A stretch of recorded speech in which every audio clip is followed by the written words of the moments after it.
Cheating wife, not a happy life. Hi there everybody/anybody. At the time my adventure began I was approximately 29M and she was 23F. We met at a party and clicked immediately. We met through mutual friends but it was not a setup. It turned out that we had several things in common. Among them was that she worked with my mother at that time. My mother had actually mentioned something to me about her in an attempt to set me up. I had a no-setup policy, instead preferring to meet someone on my own without having any expectations from friends or family. It was about this time that I was in the process of buying my first house. After we had dated for about a year, I asked her to move in with me. I knew then that I was going to marry her and was waiting for the perfect moment to propose. As luck would have it, I had a business convention in New York City towards the end of the summer and I thought that would be a great time to ask her to marry me. We were engaged on a lovely evening at the top of the Empire State Building. We were married about a year later. Now, she had a full-time job that didn't pay terribly well so she decided to get her master's degree and ended up spending the first 3 of our anniversaries overseas in an immersive graduate program that would allow her to get her degree without missing any work. She was a teacher, obviously. I looked at it as a great opportunity to ease into married life. I was always very active in the summer with a serious passion for golf.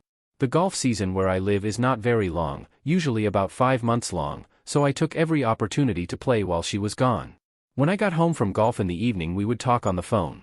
It was evening for me and morning for her but we still spoke at least every couple of days. During one of our calls in her 3rd and final year of grad school, she mentioned that we needed to talk when she got back home.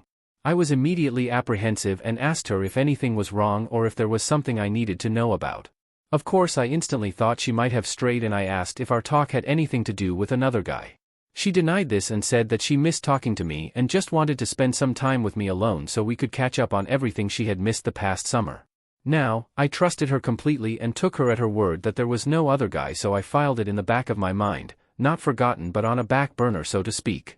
When she got home it was just like she said. We spent hours talking and making love to make up for lost time. At last her overseas studies were over and we could begin thinking about starting a family. We were both very excited at the prospect of adding children to our family and building memories we could cherish forever. Fast forward about 15 years. By then we had 3 children. 2 girls and a boy. During this time we also dealt with health problems that had begun to plague her. After a couple of years she was diagnosed with epilepsy and required surgery to remove the affected area of her brain. It was a stressful time, the kids were young and I was working a lot as well as trying to reassure her that everything was going to be fine. Ultimately, the surgery went extremely well. After several months of recuperating she was finally able to drive again and was excited to reconnect with friends. She started frequenting a friend's house parties with her sisters. She nearly always asked me to go along but frankly, I wasn't always up for it. Going to the party meant getting home late and then having to take our babysitter home which meant I wasn't in bed until about half an hour after her. When I did go, I always had a great time and reconnected with a friend in a similar field to mine. We talked about work, sports, and drank a lot of beer. One weekend she was getting ready to go over to the friend's house and I noticed she was wearing a new bra and panties. I asked her what was so special about that evening and she said that she was tired of wearing old underwear and wanted something nice to wear when she went out. It made perfect sense, she had dealt with a major health scare and wanted to enjoy time with friends and feel pretty again. I got it. It made perfect sense. She then asked if I was going to the party and I admitted that it sounded like fun and that it would be great to spend some time with her more, or less, alone with her and not having to attend to our kids' constant needs. She then starts in about me not having to go if I didn't want to, that the party was going to be smaller with just a few girls hanging out drinking and talking. I agreed to stay home with the kids and let her have time with her friends. By 2 a.m. she had still not returned home and I began to get worried. She wasn't answering her phone and I feared that she might have been pulled over after drinking too much. So, I jumped in my car and started to drive over to her friend's house to find out what was going on. As I headed down the street she passed me in her car so I turned around and followed her back home. When I got inside I asked her what the hell was going on and she said her phone was dead and she had lost track of time. I was angry with her. I told her it was irresponsible of her to be away from home that late when we had young children. What if something had happened to one of them, or me, or her? She said I was overreacting and that we should just go to bed. I was still angry the next morning but I figured it was just an honest mistake so I just let life go on. Several weeks later we were in bed during a weeknight. I had to work the next morning and I was ready for sleep. For those of you with multiple kids, you understand how tired I was after a long day of work and managing the kids when I got home. She was constantly doing schoolwork that she brought home, so it was largely up to me to take care of them. One night she was on her phone texting a friend, I assumed. She was giggling from time to time and I asked her what was so funny. She said it was nothing, but I was curious and asked to see her phone. She said it was none of my business, closed her phone and turned off the light.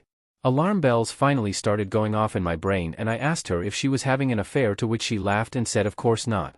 Because I trusted her so much I dropped it, but still felt uneasy. A couple of months later we took a trip to Texas. Up to that time she was still going to parties with her friends, so it wasn't like anything had dramatically changed. We had a great time with the kids, but it was nice to get back home.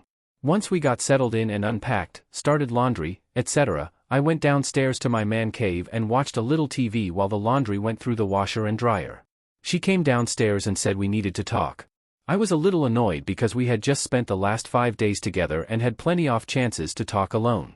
I know she could see I was annoyed, and then she dropped the bomb. She admitted she was having an affair. It took me 2 guesses to figure out who her AP was.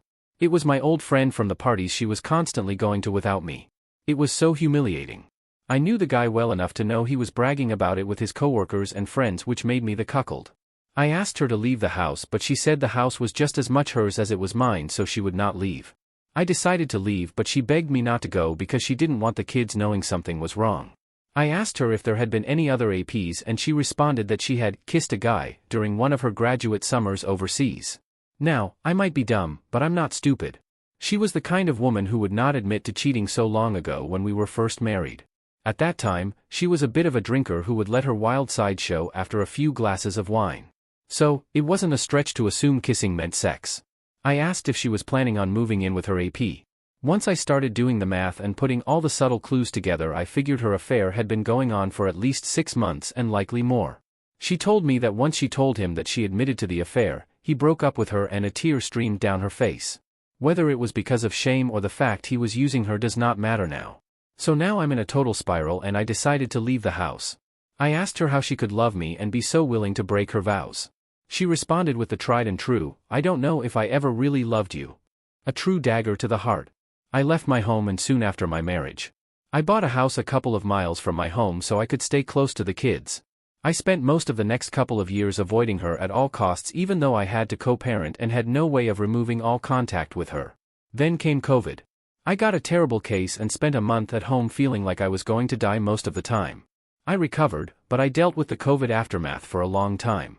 I was constantly fatigued and had little energy to do much but sleep when I wasn't at work. Then I got cancer. It was caught early, but I still required surgery, chemo, and radiation therapy. I've recovered and lost a lot of weight that needed to be lost.